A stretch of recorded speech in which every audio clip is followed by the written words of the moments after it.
Programas de bem-estar, ações de bem-estar corporativo são cada vez mais comentados, cada vez mais organizações percebem a necessidade e a importância de ter esse tipo de ações ou programas estruturados. No entanto, é muito frequente que as áreas responsáveis por apresentar a proposta de ações de programas de bem-estar aleguem partilhem ter imensas dificuldades e desafios para conseguir aprovações financeiras, aprovações de disponibilização de recursos e muito mais, para que eles consigam de facto viabilizar todas as ações, ou pelo menos algumas delas, que de facto tenham impacto direto nos resultados da organização. Como então conseguir essas aprovações, essas autorizações, esse engajamento, caso você faça parte de uma equipa, de uma direção, de um departamento que cuida, que é responsável por criar, desenvolver e apresentar este tipo de iniciativas. É sobre isso que vamos falar hoje. Começamos? Antes de irmos a fundo no tema, vocês já sabem, nós temos a nossa cultura, ok? Nossa tradição, dar o like, subscrever o canal, ativar o sino das notificações, compartilhar, porque não vale crescer sozinho. E vamos ao nosso tema. Todo mundo sabe que conseguir validações e aprovações, especialmente junto do topo diretivo, para ações voltadas para bem-estar, podem muitas vezes não ser tão fáceis, tão bem-sucedidas. É frequente que muitos profissionais que têm a missão de implementar e de apresentar esses programas relatem ter dificuldades, primeiro, com o volume de budget que é disponibilizado para essas ações. Muitos, inclusive, passam pelo seguinte: usualmente, o budget disponibilizado para ações de bem-estar costuma ser o menor, o mais pequeno de todos. Segundo, outro desafio comum é que muitos relatam que o topo diretivo considera essas ações como sendo desnecessárias e uma mera vaidade. Agora é modismo, todo mundo quer bem-estar, isso aqui não traz resultados, nem quero ouvir falar. Esses são apenas alguns dos muitos e muitos desafios que enfrentam as equipas e profissionais que tentam viabilizar este tipo de iniciativas. Como estudos mais recentes relatam e apontam, traz inúmeros benefícios. Mas então, dado que a situação é essa, eu não tenho engajamento por parte das pessoas, não tenho disponibilidade de recursos para poder avançar com isto, como fazer para contornar, para mitigar esses desafios e conseguir a tão esperada e sonhada aprovação para desenvolver um programa de bem-estar como deve ser.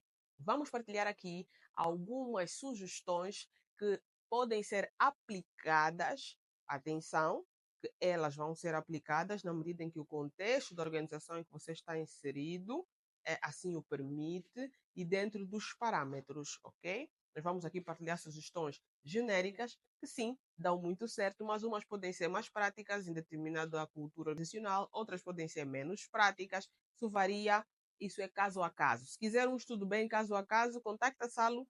Nós temos sempre aqui o nosso link e podemos fazer uma análise bem específica. Mas aqui, como o vídeo é pós-genérico, vamos ter que dar sugestões genéricas e você veja o que faz mais sentido para a sua organização.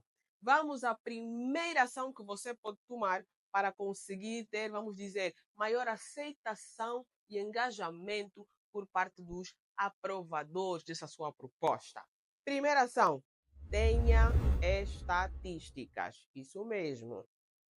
Você precisa de ter números do seu lado.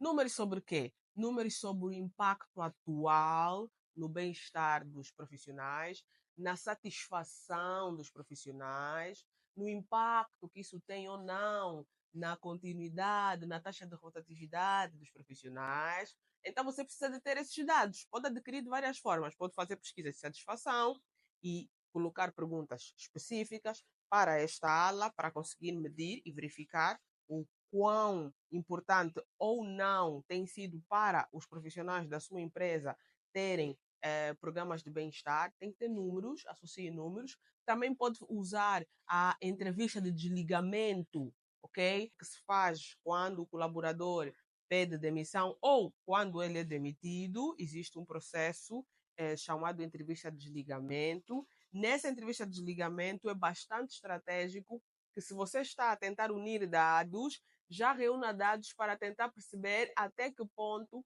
é que haver ou não haver ações de bem-estar, políticas de bem-estar, como flexibilidade horária, trabalho remoto e muitas outras ações, como é que existir ou não estas medidas está a impactar a saída do colaborador, especialmente quando é o colaborador que está a pedir admissão. Pergunte, aproveite, porque aí já vai conseguir perceber até que ponto o clima organizacional está a apoiar ou não, por que a nossa taxa de rotatividade está alta. São dados, são números que você pode e deve recolher, tratar os dados, ok? Tendo a atenção para não ser uma amostra muito pequenina. Não é por 2 entrevistas de desligamento que você vai julgar toda uma organização que talvez tenha 8.000 colaboradores ou 800 colaboradores. Não é assim, ok? Os dados precisam de uma amostra minimamente representativa dado ao universo que se está a considerar. Então, a primeira ação para que você consiga ser bem-sucedido, bem-sucedida nos seus intentos, é que você recolha dados estatísticos que demonstrem o impacto atual da existência ou não existência de determinadas ações ou de programas bem estruturados e metódicos para o bem-estar corporativo. Segunda ação, mapeie os profissionais de alta performance. Muitas vezes o topo diretivo não vê vantagem em processos de ações voltadas para bem-estar corporativo, porque eles sentem que, em termos de entrega, os colaboradores já não estão a entregar sequer o que deveriam entregar. Então, vamos encontrar bem mais resistência, ok, por parte do topo diretivo para aceitar ações de bem-estar que aparentemente só venham a fortalecer ainda mais o desengajamento e, até certo ponto, como muitos usam a expressão, a, a falta de entrega e comprometimento, ok?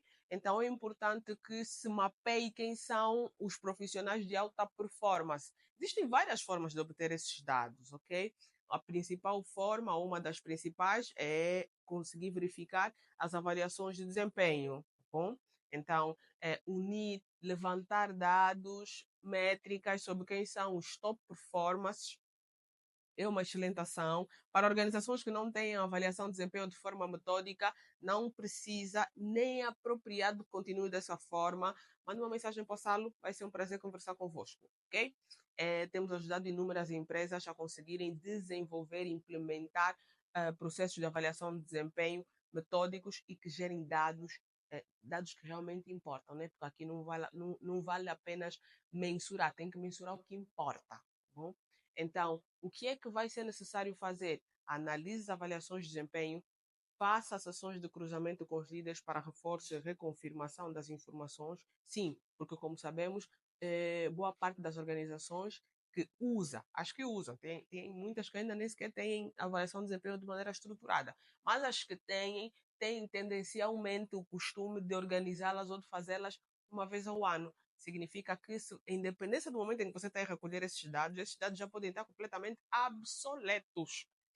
Então, além dos dados, faça cruzamento com os líderes da área para levantar as informações de quem são esses profissionais de alta performance, ou seja, quem são os ativos da organização, ok? Pense em profissionais que agregam a organização acima daquilo que a organização investe neles.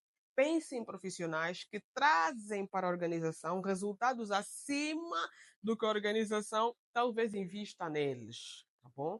Pense nesses, mapeie estes alta performance que têm altos números, alto índice de autonomia, alto índice de retorno, aqueles colaboradores que nem sequer se podem considerar serem passivos, ok? Eles são ativos para a organização, porque eles estão a gerar mesmo lucros para a organização. Mapeie quem são esses profissionais e por que você está a fazer isso? Porque isso vai apoiar a ser como um projeto piloto ok? Você pode apresentar ao topo, especialmente se o topo tiver resistências com essa questão, é fruto de acreditar que os colaboradores nem são tão engajados assim, nem sequer têm tanto comprometimento assim, já chegam tarde. Como é que você vai falar sobre horário flexível? Ele sozinho já fez o seu próprio horário flexível, chegando tarde quando lhe apetece. É isso que o topo pensa. Eu vou disponibilizar dinheiro para quê? Para fazer o quê? Então você precisa de mapear, ok? Aqueles que não fazem parte desse, vamos dizer, desse ciclo dos não engajados, dos que entregam abaixo, dos que não entregam acima da média. Pegue nesses extras, os diferenciados, os que de facto têm alta performance. Pegue neles e use eles como projeto piloto, ok? Vai verificar que vai ter menos resistência do topo, especialmente porque boa parte destes, se não muitos, os líderes ou os líderes de topo já os conhecem, já reconhecem o seu valor, já fazem inclusive até algumas ações e propõem ideias para reter, ok? Porque quando se fala em retenção de talentos, muitas vezes nós esquecemos que nem todo mundo é talento. Então, não basta ser colaborador e virou talento. Não é assim.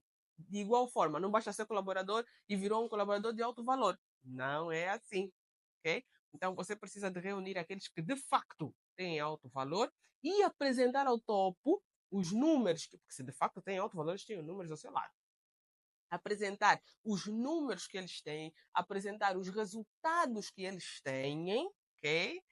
A importância que têm, validada pelos seus líderes. E depois de você ter estes dados, você já vai poder, de maneira mais tranquila, sugerir, apresentar, porque você já está vindo uma sequência, você já tem dados, ok? Primeiro passo. Você já reuniu os dados do impacto que o bem-estar corporativo tem ou não tem nos colaboradores. Você agora pegou nos que têm alta performance para conseguir trabalhar com eles, pessoas que de facto a empresa tem interesse total em reter, ok? Então, pegue nesses, mapeie todos e apresente as suas propostas de ações numa primeira fase, num projeto piloto apenas para estes. Vai ver que vai encontrar menos resistência, pelo menos em alguns dos nomes que forem ali citados. E a partir dali já tem uma base, já tem um apoio para conseguir avançar. Por vezes não é que o topo diretivo não goste do bem-estar, por vezes é que em termos de resultados, de engajamento, de impacto, os profissionais que estão a ser apresentados não estão a agregar valor. Uns, inclusive, o topo já quer até desvinculá-los. Como assim? Vamos querer criar planos para eles? Percebe? É mais ou menos nesta senda, né, por volta deste método, que vai ajudar a mitigar as resistências quando estão ligadas ao profissional que está a ser apresentado. Ok? Terceiro, terceira ação a fazer. É necessário que você mapeie o não objetivo. Sim, porque nem tudo é metrificável exclusivamente pelos números. Existe a chamada análise qualitativa, ok? Que vem de dados não numéricos. Então, mapeie estes dados também e que são muito importantes. Então, veja, em termos de motivação, estamos até. E no momento em que eu gravo este vídeo, hoje, eu estou a gravar este vídeo no dia 8 de março, que em Angola estamos a comemorar o Dia Internacional da Mulher. Ok? Se ver depois não tem problema, não tem mal. Mas agora pense. Estamos aqui a falar do 8 de março, estamos a falar do Dia das Mulheres e tudo mais. Dados subjetivos, dados qualitativos que não se convergem exatamente em números. É o nível de motivação, o nível de comprometimento, ok? Que a mulher que tem filhos tem ou não com a empresa, fruto de ter ou não ações políticas de bem-estar corporativo, ok? Não é numérico, não é numérico. Isso é subjetivo, é qualitativo, muitas vezes. Então, tentar perceber assim, ao grupo de mulheres que faz parte da organização, especialmente, né, estamos aqui a abrir alas.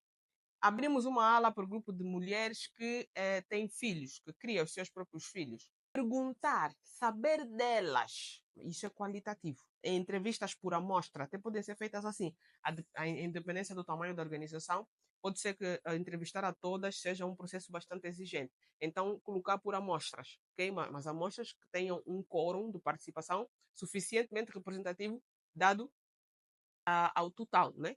De colaboradoras da empresa. E tentar perceber delas ter ou não ter uma política de bem-estar que concebe a flexibilidade no trabalho, isto afeta o nível de engajamento, o nível de lealdade, o chamado vestir a camisola. Você consegue ter este tipo de entrega e conexão com uma empresa que tem políticas que não levam em conta você ter uma responsabilidade extra enquanto mulher? Isso é subjetivo. Isto é qualitativo. No entanto, é importante você fazer uma pesquisa com um grupo de colaboradores e perguntar, sendo que estatisticamente, faça análises. Tem que se olhar para dados. Quantos jovens nós temos na nossa organização que trabalham, que ainda estão na faculdade? Isso é um dado importante e relevante.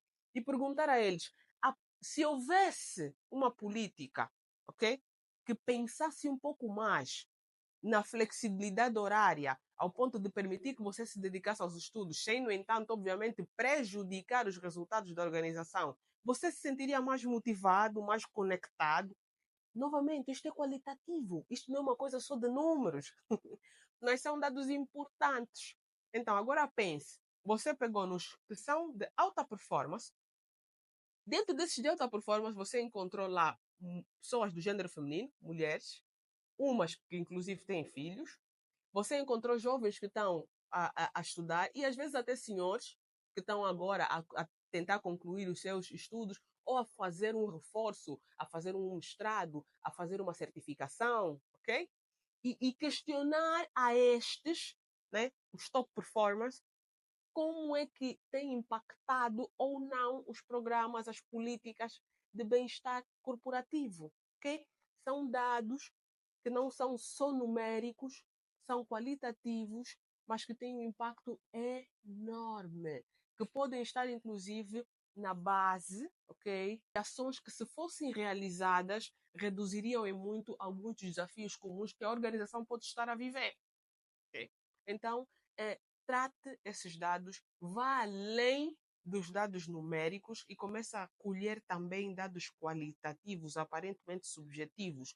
Mas quando já existe recorrência na subjetividade, quando existe recorrência no qualitativo, aí já vai te gerar dados. Você já vai sair do aparentemente subjetivo e vai dizer, esta tal da subjetividade, ok?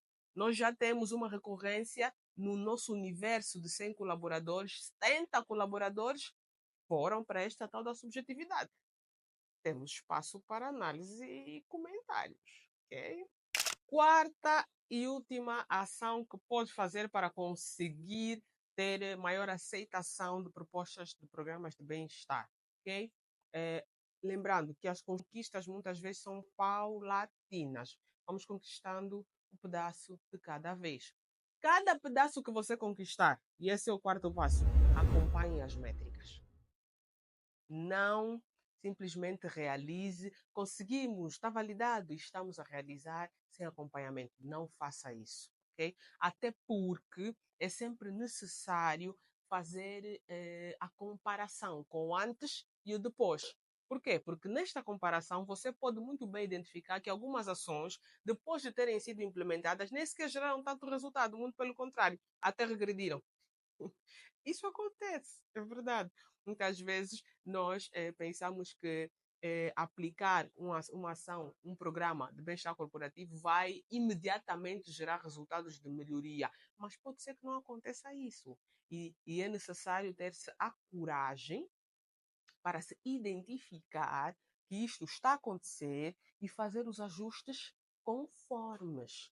Então, acompanhe as métricas de cada autorização e validação que tem para os programas de bem-estar. Crie métricas, acompanhe dados, faça pesquisas, verifique se os números em termos de resultados de avaliação de desempenho, de satisfação de liderança, melhorou ou não melhorou? Isso tudo tem que ser acompanhado, porque este acompanhamento vai permitir que você conquiste o próximo passo, a outra autorização, ok? Porque muitas vezes é dada uma autorização inicial até determinado ponto.